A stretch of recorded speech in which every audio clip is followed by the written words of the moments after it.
রবিবারের ঘটনায় সোমবার বিজেপির ডাকে 12 ঘন্টা মাটিগাড়া বন্ধের তীব্র বিরোধিতা করে মঙ্গলবার মাটিগাড়া থানার সামনে বিক্ষোভে সরব হলো তৃণমূল কংগ্রেস। যেই ঘটনা প্রকাশ্যে এসেছিল, তৃণমূলের এলোপাথারি তরোয়ালের আঘাতে গুরুতর আহত হয়েছিল 8 জন বিজেপি কর্মী। এই ঘটনায় 12 ঘন্টার মাটিগাড়া বন্ধ ডেকেছিল বিজেপি। তারই প্রতিবাদে এদিন মাটিগাড়া থানার সামনে থেকে একটি বিক্ষোভ মিছিল করে তৃণমূল কংগ্রেস কর্মী ও সমর্থকেরা। এই মিছিল মাটিগাড়ার বিভিন্ন পথ পরিক্রমা করে মাটিগাড়া থানার সামনে এসে শেষ হয় এবং সেখানে পথসভা করে তারা। তৃণমূলের পাল্টা অভিযোগ, রবিবারের ঘটনায় জনসাধারণকে বিভ্রান্ত করেছে বিজেপি। ঘটনায় তৃণমূলের 2 কর্মীর বাড়িতে হামলা এবং 2 কর্মী আহত হয়েছে বলে অভিযোগ করেন তৃণমূল। বিজেপি কর্মীদের ওপর হামলার প্রসঙ্গে জানিয়েছেন, পুরো ঘটনাটি সাজানো হয়েছে। তৃণমূল কংগ্রেসের মাটিগাড়া ব্লক সভাপতি অভিজিৎ পাল জানিয়েছেন, তৃণমূলের 2 কর্মী আহত হয়েছে। ঘটনায় বিজেপির 14 জন কর্মীর নামে মাটিগাড়া থানায় লিখিত অভিযোগ দায়ের করা হয়েছে। দ্বিতীয় দফায় দার্জিলিং লোকসভা কেন্দ্রের শান্তিপূর্ণ নির্বাচন হওয়ায় ভোট পরবর্তী হিংসা সৃষ্টি করে জনগণকে বিভ্রান্তিতে ফেলতে চাইছে বিজেপি।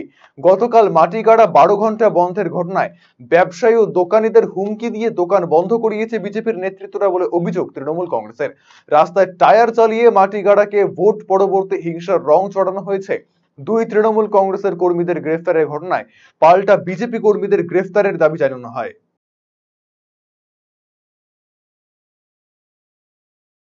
যেভাবে বিজেপির গুন্ডা বাহিনী আমাদের দলীয় কর্মী কৈলাস মণ্ডল এবং নিতেশ সিং এর বাড়িতে হামলা চালায়, সেখানে কোনো পুরুষ মানুষ সে বাড়িতে ছিল না। সেই সময়টিতে মহিলাদের উপর অতর্কিত আক্রমণ করে এবং তারপরে যেভাবে এই মিথ্যা অভিযোগে তৃণমূল কংগ্রেসের 2 জন কর্মীকে অ্যারেস্ট করা হয়েছে, তার প্রতিবাদে এবং গতকাল বিজেপির গুন্ডা বাহিনীরা যেভাবে মাটিগাড়ার বুকে বিভিন্ন ব্যবসায়ী প্রতিষ্ঠানকে জোর করে বন্ধ করে দিয়ে যেভাবে রাজপথে টায়ার জ্বালিয়ে অত্যাচার করেছে, তার প্রতিবাদে তৃণমূল কংগ্রেস আজকে পথে নেমে আন্দোলন করছে।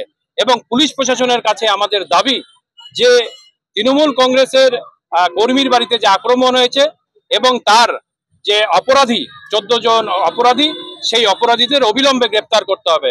যতক্ষণ না গ্রেপ্তার না করা হবে ততক্ষণ তৃণমূল কংগ্রেস পথে নেমে আন্দোলন করবে।